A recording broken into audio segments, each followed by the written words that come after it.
Operation সিঁদুর হয়েছে, কিন্তু পেহেলগামে যারা হামলা করেছিল সেই জঙ্গিদের কোনো খোঁজ নেই কেন? এই প্রশ্ন নিয়ে বিরোধীরা আগেও হইচই করেছে, আর আজই অপারেশন সিঁদুর নিয়ে আলোচনা হয়েছে সংসদে। পেহেলগামের জঙ্গিদের নিয়ে বিরোধীরা সেখানে প্রশ্ন তুলতেনি, কিন্তু তার আগে আজ সকালে শ্রীনগরের কাছে অপারেশন মহাদেবে 3 পাকিস্তানি জঙ্গিকে হত্যা করেছে সেনা ও পুলিশ। সূত্রের খবর, নিহতদের মধ্যে আছে পেহেলগাম হামলার মূল চক্রী সুলাইমান শাহ ওরফে মুসা। পেহেলগাম হামলায় 26 নিরীহ মানুষ নিহত হয়েছিলেন 22 এপ্রিল।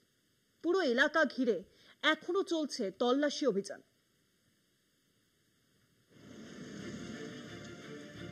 28 জুলাই সকালে জম্মু কাশ্মীরের শ্রীনগরের কাছে একটি বড়সড় জঙ্গি দমন অভিযান চালালো ভারতীয় সেনা, সিআরপিএফ ও জম্মু কাশ্মীর পুলিশের যৌথ বাহিনী। অপারেশন মহাদেব নামে এই বিশেষ অভিযানে 3 জন পাকিস্তানি জঙ্গিকে নিকেশ করা হয়েছে। সূত্রে খবর, নিহতদের মধ্যে রয়েছে সুলাইমান শাহ, 22 এপ্রিল পেহেলগামের বৈসরন ভ্যালিতে হওয়া ভয়াবহ জঙ্গি হামলার মাস্টারমাইন্ড। সুলাইমান শাহ ছিল লস্করে তৈবার সদস্য এবং পাকিস্তান সেনাবাহিনীর প্রাক্তন সদস্য।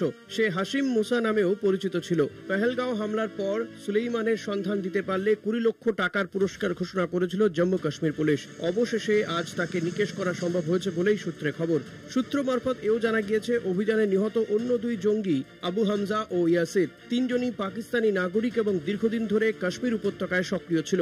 অপারেশনটি চালানো হয় হারওয়াইং এলাকার মুন্নার গভীর জঙ্গলে, যেখানে গোপন সূত্রে খবর পেয়ে নিরাপত্তা বাহিনী অভিযান শুরু করে। প্রথমে টহলদারি এবং তারপর ঘেরাও করে একাধিক দিক থেকে গুলি বিনিময়ের মাধ্যমে জঙ্গিদের হত্যা করা হয়। চীনের পক্ষ থেকে এক্স হ্যান্ডেলে জানানো হয়েছে, অপারেশন মহাদেব এখনো শেষ হয়নি। পুরো এলাকায় তল্লাশি এখনো চলছে। সোমবারই সংসদে প্রতিরক্ষা মন্ত্রী রাজনাথ সিং অপারেশন সিঁদুর নিয়ে বক্তব্য রাখছিলেন। ঠিক তার আগেই এই অপারেশন যথেষ্ট তাৎপর্যপূর্ণ। কলকাতা টিভি।